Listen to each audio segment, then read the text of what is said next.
Welcome to another Founder Wisdom Pod. We have Will Jacobs with us today. He's co-founder at Transport for Troops. Transport for Troops is a nonprofit, and Will's gonna dive in deep into what it's about. But it's basically, a relocation company for veterans in the U.S.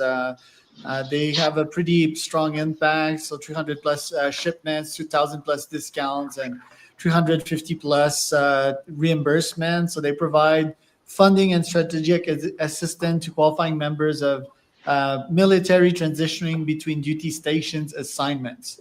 So this podcast is brought to you by bookridegpt.com. If you want a quick book written with AI based on your LinkedIn post, you can go to bookridegpt.com. The first credit is given to you for free. Will, welcome to the pod. Tell me a bit more about yourself and what you're up to nowadays. Yeah, thank you, Charles. I appreciate you giving me an opportunity to share what we're doing. So I served in the U.S. Army. I got out in 2006, and I got into the business of shipping cars in 2010. Started out on my own with a new business in 2011, and it wasn't until I started shipping cars and people convinced me to let customers know that I was a veteran that I started to get requests from military families. Which, when you're in the military, the Department of Defense provides for transport anywhere outside the continental U.S. for everything. If you've got a personal vehicle, your household goods, and so forth. But 95% of orders within the military are moves throughout the continental U.S. And in those cases, there's not any meaningful provision for the personal vehicles that a family may have, whether it's a single soldier or sailor, or if it's an airman who has a family of four and has two cars. They essentially are told you have to be at your new location by a certain date, and you've got to figure out how to get there on your own.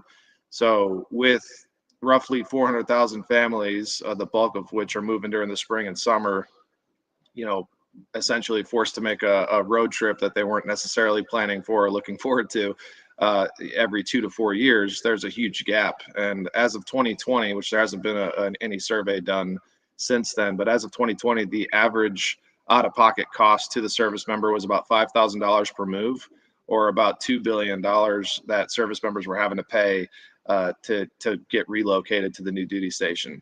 So a very common problem that they have is if they have a second vehicle or if they just don't want to drive, having to come up with the cost to ship a car, which on average is around $1,500, and they aren't necessarily equipped to pay that, especially if there's no reimbursement.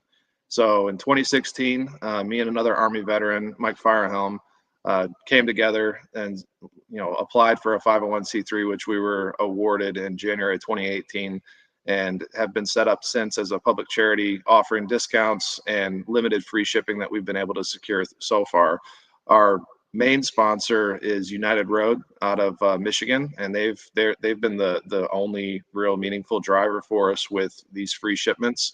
But we're actively sponsors and always looking for the general public to know, hey, look, this is a way that you can help military service members in a meaningful capacity. It's not something floofy. It's very needed. Every day there's 1,100 plus people who are moving who don't have the means to cover that, because that average out-of-pocket cost represents like 2 months' pay for close to half of the military.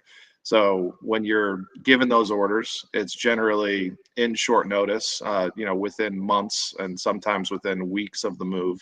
And so if you're all of a sudden hit with, hey, you got to plan this move, here's a government credit card to, get reimbursement credit for, but, not necessarily going to cover everything, that kind of puts them in a tough spot. A lot of families sell their cars or just bite the bullet and, drive, and they don't have assistance in that case. So we do have another sponsor with Pilot Flying J. They've given us money to give to these families to help cover fuel costs if they're forced to drive, or gift cards that they can use when they're in transit. So we're basically brand new. We're not major. We've been around for a while and we've had an impact, but we're looking to raise awareness. And anytime I get a chance to talk about the need, I'm always happy to share it with anybody interested in hearing more. Yeah, let's start with your military experience. How was that for you? Were you deployed? And was that traumatic for you? Yeah, it was not as traumatic as it probably could have been. I spent 14 months in Iraq between 2004 and 2005. Only had that one deployment. I got injured while overseas, so they told me I couldn't do the job I was doing anymore, and if I wanted to stay, I could go take pictures and or get out. And so I wanted a career, but ended up in the private sector a lot earlier than anticipated. Still had a heart to want to help these families. And when I came across this opportunity a handful of years later, I was real eager to jump at it and was surprised to see that there was nobody really assisting in this capacity. But yeah, my military experience was, interesting. Got to jump out of planes, got to run around in the heat and do fun stuff as a kid when I was 19 deployed. It was interesting, but looking back on it now, I can understand with kids of my own why my parents were so nervous. And is it still a scalable profession going in the army? Because I believe 10, if not 20% come back with PTSD, so is it really a feasible career? I mean, at the end you get food, you get lodge, right? You get a salary, somewhat easy to get in if you don't have other options. But if 10 to 20% of us come back from this wounded, then what's the point? Yeah, I think that's an interesting question. In my personal experience, the benefit that I got from serving in the military was an appreciation for the freedoms that I enjoy every day now. And if anything, working this mission with Transport for Troops, it's really helped me with my own battles that I face daily. It gives me a sense of purpose. I would say, it's hard to measure the value of joining the military to what it's going to do for you professionally. It's more of a, personally, how do you feel? What do you want to do, if anything, to support our nation's freedoms? There's a lot of things that can be argued over, like why were we here or there, and I could, certainly speak to those, but at the end of the day, the people that I served with and the culture of that brotherhood, sisterhood, that family, and that recognition that if it weren't for these people being willing to put it all on the line, we would have no way to protect ourselves. I think that gives me a different value calculus than what's the mission at hand, because there can be points argued for and against any one of those at any given time. Right. Someone needs to do it, right? Just like being a policeman or the ambulance, first responders, medics, someone needs to do it. I think it'd be also a nice springboard, right? Some people take traumatic events and grow out of them, and that makes them incredibly suited for the business world. Have you seen a bunch of veterans take their Navy experience, military experience, and become very good business people? Yeah, actually, I'm working with a team right now that's coming on board to sponsor Transport for Troops and provide solutions for these families. And one of the co-founders is a Navy veteran who was injured in Navy SEAL training and wasn't able to continue his career path. So, those people who have a kind of an internal will, like a strong resolve to not let adversity set them back, the military just, makes that a stronger feeling. So I would say that's probably true for me as well, even though I've had traumatic experience and been exposed to things that I don't feel people should have to deal with. They have educated me in a way to grow from that. And I do feel that there is a lot that could be done with mental health. The VA is probably not as helpful with building that resolve as other sources like the vet center.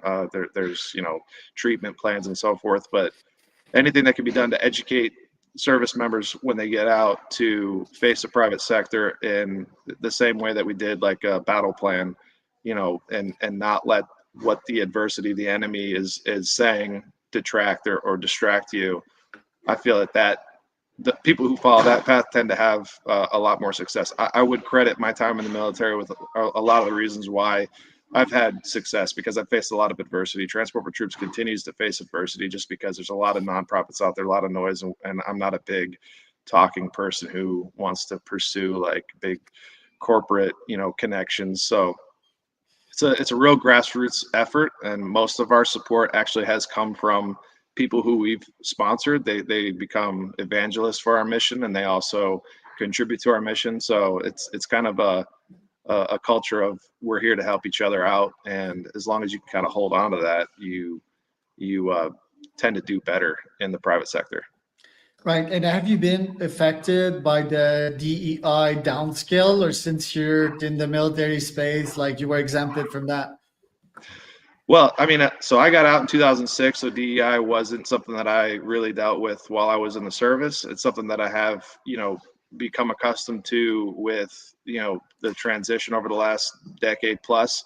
Now you've got a lot of changes culturally and politically that we don't really have an opinion on officially. We're not really driven by any of that. The way we see each person that comes to us as whether they're, an immigrant who enlisted or somebody who was born in Kentucky and joined the Marine Corps, every single person is somebody who is willing to put their life on the line. So we haven't been affected by it in our operations, and it's not something that we hold any judgment to. We're actually in a first come, first serve application basis. Right now, we only have support from our sponsors to handle 2 more moves for the year. So it's something that is diminishing quickly. And we've got several hundred people who are on a wait list for reimbursement from us. And we have them in a budget where 75% of our funds that we raise are allocated to go directly to them. So it's something that we don't hold any measure to, and none of that has impacted our mission as it pertains to our interaction with the military or individuals serving. Right. And tell me more specifically about the financial situation of your ideal customer persona, right? Because me, I picture the first ICP of yours as you, like 19, right? Probably penniless and probably, I don't know, in search of the meaning or something in its life, a quick experience. So that might have been a big problem for you, right? At the other hand, there's veterans that have been in the military for 10, 20 years and they save up big money. For example, Goggins, right? David Goggins.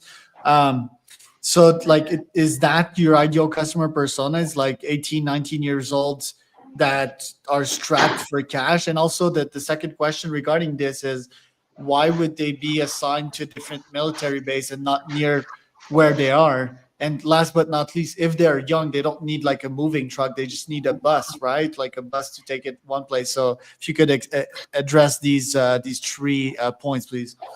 Yeah, I'll try to remember them. I got a TBI from my deployment, but I'll definitely try to get through those. So, ideally, it's anybody in the service. The majority of our applicants are lower enlisted, and many of those are, as I said, spending a couple months worth of their pay that they get to cover these costs, or they're just driving. The younger guys, if they're going cross country, a lot of them will just do a drive. But most of the people who apply are lower enlisted or lower non-commissioned officer ranks who have a family, who have 2 vehicles or more because they've got a spouse with children that they've got to move around, and the service member has to be wherever they're supposed to report.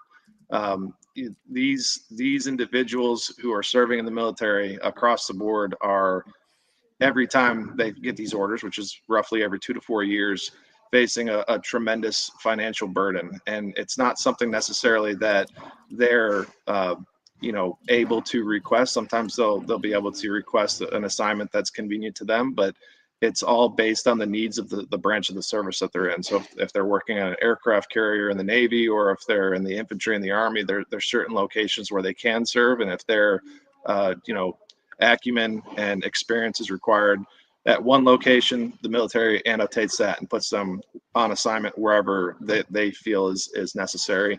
So they don't always get to go anywhere near family or nearby where they're located. It's something that I think it was back during World War II, they were like, we need to kind of break up the lower enlisted teams so that respect for the officers isn't lost when someone within the ranks gets promoted up. So they shift people around. There's a lot of change, a lot of new faces, and having to learn, new locations. The single service members, that are on their own, just kind of moving around.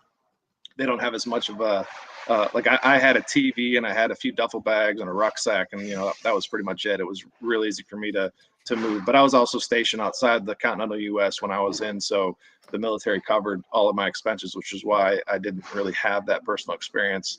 So I would say, ideally the longer tenure people who are 10, 15, 20 years in the military, they don't tend to apply. In fact, they tend to be more advocates and share our mission with others, but everybody in uniform's eligible. I haven't had a 4-star general call us and ask for help for his vehicle, but I have had, senior officers contact us from overseas to help with, family members' vehicles being moved when service members passed away in training. We've had examples of service members that had multiple vehicles and they were only getting assistance with one when they were overseas. So there's a lot of opportunity to help, but the majority of the people who apply are in those lower ranks. Right. Interesting. What's been frustrating in running your organization? I mean, running a nonprofit is not easy, right? Like, and how do you overcome these challenges? I'd say the most frustrating part is just people not knowing about us. Our biggest voices have been the families that we have helped. Sharing our mission with others who are in their new units or in the units that they're leaving, and those people then coming and applying. So I'd say that's probably the biggest challenge. Another challenge is, explaining to the public, that there is a need like this, because most people just make an assumption that the government takes care of everything when in fact there's over $2 billion that the individuals collectively are having to pay and not get reimbursement for. The way that I feel I personally overcome it is every time, we're able to help one family, it gives me a real boost of encouragement every time that those individuals send us photos and statements on how our assistance is having a meaningful impact on their morale when they move and not having to travel in 2 cars, for instance. A lot of them are driving one and shipping the other, and they can keep their family together and they don't have to, stop as frequently and so forth. Like, that makes me feel that we're doing something. And even though it's in the hundreds and we'd love it to be in the hundreds daily, right now being able to, help out 5 to 10 people every month out of the dozens of people that are applying is great. And then being able to give them the commitment that, hey, once we raise enough money, even though we couldn't get you shipped for free, we'll have you set up for reimbursement. And right now it's about a 24-month wait. So when I call those people back, a lot of times they're on orders to move somewhere else and they're excited because now we're giving them money that we raised finally to help offset the costs that they're going into, with the commitment that we'll reimburse them again. And that really gives me a boost of confidence as we continue. What's your take on the current national security defense that the U.S. might be facing right now? And what's your take on the current foreign policy of the U.S.? Do you think U.S. is playing its card right to maintain the world peace nowadays? Yeah, I think that's a really tough question. I mean, personally, for us, security is the most important. We're dealing with service members that are relocating, so we have to maintain security of the information that we're onboarding when they tell us, hey, I'm moving from this space to this space, in response to whatever the country's posture is, politically and security driven. We're looking at it as we need to protect this information that's provided to us because we see dozens of applicants going from one base to another. So as far as security is concerned, we take that information and guard it very aggressively. We purge our records. We don't keep anything, on our website. There's nothing that is shared with us that's just out there blatantly obvious for the people to access. As far as foreign policy goes, I served up to the rank of E4. I was one of the lower enlisted, so I wasn't in long enough to get higher up the ranks and have any kind of formal opinion on that. I think that whatever we can do to provide assurance for these families who also maybe don't have an opinion or just following orders to the point that, we're not going around trying to dictate to the rest of the world how to live, but just protect our own. Whatever we can do to support these families who are defending our freedoms and defending our way of life is how I can contribute to foreign policy, is just make these people not have to deal with the stress of relocating. And then a lot of times when they're relocating, they're then going on some kind of training or support mission internationally. So the spouse then is left, at home while the service member is going off to some of those deployments. We just want to help with their morale and keep them in a place where they feel supported and offer the public an opportunity to support that. Sure. And I like that, but I think there's a fundamental problem if the US is in charge of the well-being of the world, right? And there's politicians at the top that are dictating orders to vulnerable, like frontline soldiers, right? That are only getting in the army not because they really believe in what they're doing, but just to get money, for example. And the politicians are sort of preying on that and are dictating orders that don't make sense on the actual battlefield. Don't you think that most soldiers and most people in the army should have an opinion about what they're doing, if it's right or wrong? Yeah, I think that people should have an opinion. I mean, I look back on my service, like when I deployed to Iraq, and when I look back on it now, 20 years later, I think, what was that for? Fundamentally, I don't think though, while you're in, that's an important question that people are asking. I don't have any opinion to tell people this is how you should think or what you should do. I think ultimately, if you're given an order that is questionable, that they're encouraged to challenge, orders that could be deemed criminal or illegal, and that's something that I even heard when I was in.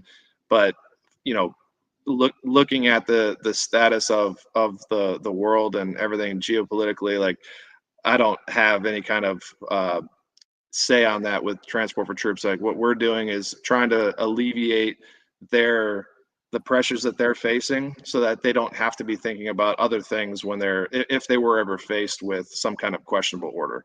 Right, So right. I never witnessed anything like that personally, but I agree that people should maintain their own sense of morality and it not be something driven by, winning for one political group or another. It should be driven by the freedoms that they signed up to defend.